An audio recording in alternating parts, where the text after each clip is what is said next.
I wish we didn't have to cover this again. I wish there wasn't another unfortunate update in this case, because I would like for this child to be able to enjoy school, to be able to go and get a meaningful education, to be safe, to feel protected in school. But apparently, the Texas public school system has different plans for him. Now, you'll all remember 18-year-old Darryl George, who's the Texas high schooler who was previously disciplined over his Locs hairstyle. He returned to classes on Tuesday only to be suspended again for refusing to cut his hair. The incident has renewed a months-long standoff over a dress code policy the teen's family calls discriminatory. A little bit more from Associated Press. George was suspended for 13 days because his hair is out of compliance when let down, according to a disciplinary notice issued by Barbers Hill High School in Mont Belvieu, Texas. It was his first day back at the school after spending a month at an off-site disciplinary program. George already has spent more than 80% of his junior year outside of his regular classroom. Now, the AP recaps, he was first pulled from the classroom at the Houston area school in August after school officials said his braided locks fell below his eyebrows and earlobes and violated the district's dress code. You can see a picture of the hairstyle there.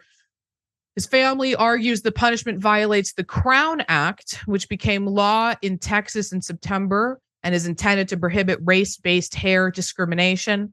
The school says the Crown Act does not address hair length. And we have some more from the family, but I want to stop there, Dina, and just address the statement by the school. Because, as they pointed out, the Crown Act was specifically intended to protect Black hairstyles that had been discriminated against. Now, the school district's contention is that it doesn't address length. I would argue, and I would hope a court would agree, that discriminating against a lock hairstyle is inherently going against the spirit of what the Crown Act was meant to protect. What are your thoughts on this? I mean, it sounds like it would be like a first impression case, because it's a brand new act and it's never been tested in court. So at this point, it's almost like anybody can interpret it any way they want, right? But I agree with you that it seems kind of a ridiculous interpretation to say that this law that was put in place to protect against race-based hair discrimination would have this massive loophole of allowing a regulation of the length of a lock, right? Because that seems to me probably exactly what this act was trying to address. And just even taking a step back, I mean, I just think it's shocking that they even have something talking about that they can't cover their ears or their eyes. I mean, the fashion in this country is perms for boys, right? And the number of permed hair that goes into boys' eyes, regardless of their race. It's all over. It's all over. You see it everywhere.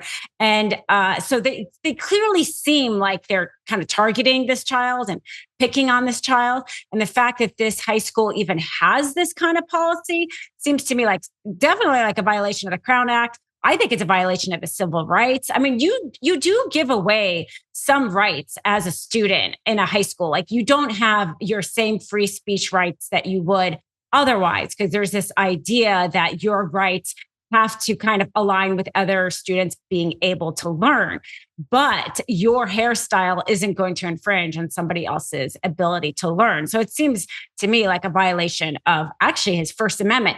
Your speech is not only your speech can be your hairstyle, and that can be a statement of his belief. So I think his family's got a ton of good arguments to fight against something like this. Absolutely. And I'm just having flashbacks now to my 1L legal writing classes, having to talk about free speech in schools. But we'll get into in a minute what actions the family has been taking. But first, I want to read this quote from his mother, who told the Associated Press, quote, "We are just trying to take it day by day. That's all we can do. We do not see the light at the end of the tunnel, but we are not giving up." Now, the dress code policy at Barbers Hill Independent School District attracted headlines back in 2020 when a Black student, DeAndre Arnold, who was then a senior at Barbers Hill High School, was forbidden to return to school or attend his graduation ceremony unless he cut his locks. Now, we'll pull up this picture. Dr. Greg Poole, who has been Barbers Hill ISD superintendent since 2006, has said the policy is legal and teaches students to conform as a sacrifice benefiting everyone. School officials said George was sent to the disciplinary program for violating the dress code and the tardy policy, disrupting the in-school suspension classroom, and not complying with school directives. As he completed his punishment there, district spokesperson David Bloom said George was told he would go back to in-person suspension unless he trimmed his hair. George's family has filed a formal complaint with the Texas Education Agency and a federal civil rights lawsuit against the state's governor and attorney general, along with the school district, alleging they failed to enforce the new law outlawing discrimination based on hairstyles. The school district has filed a lawsuit in the state district court asking a judge to clarify whether its dress code restrictions limiting student hair length for boys violate the Crown Act. Now, my concern here is that we are in December. We're halfway through the school year. George is a junior. He's got one more year after this. But these things take time. And I think it's important we're covering the story to keep media pressure on the school district, to keep people outraged at the unfairness that's happening here. Because, and maybe you could speak to this, Dina, the court systems take time. I mean, the other student also, had in 2020, the case they had filed, but he graduated before there was any remedy for the situation. So, I mean, what we're seeing here is something that might be dragged out for a long time. Yes, you're right. I mean, the court system is slow. It's possible maybe they can try to file some sort of like emergency restraining order against the district, saying that they can't enforce their policy. That other than those kind of emergency type filings, you're right, it takes a long time. And that's why it's important to highlight a story like this, because maybe it can help even the next student and the student after that. Because once a kid is kind of wrapped up into this, it might take a while. And also just putting pressure on them to do the right thing. I mean, I've always kind of been against a lot of school dress policies. I've thought that the restrictions for girls not being able to wear spaghetti straps, I felt like that was a very sexist school policy that so many school districts across the country did and thought it was okay. So I think that there needs to be a lot of attention about, schools have so much control over students, and we talk about that a lot on this show. There's so much power over students, and we as adults have to hold those adults accountable and not misuse their power against these vulnerable children who are so dependent on them to get an education. It's vital. And so seeing these kind of misuses of power is really kind of disappointing and disturbing. Mm-hmm. Absolutely. And it's sad because, the families come out and talked about he's in school suspension now. He was before. At one point, he was removed from the school, forced to go to an alternative school. But the family has complained that when he's in school suspension, that he's not getting any sort of meaningful education. They're giving him worksheets, but he's not learning the lessons. So how is he supposed to complete the work?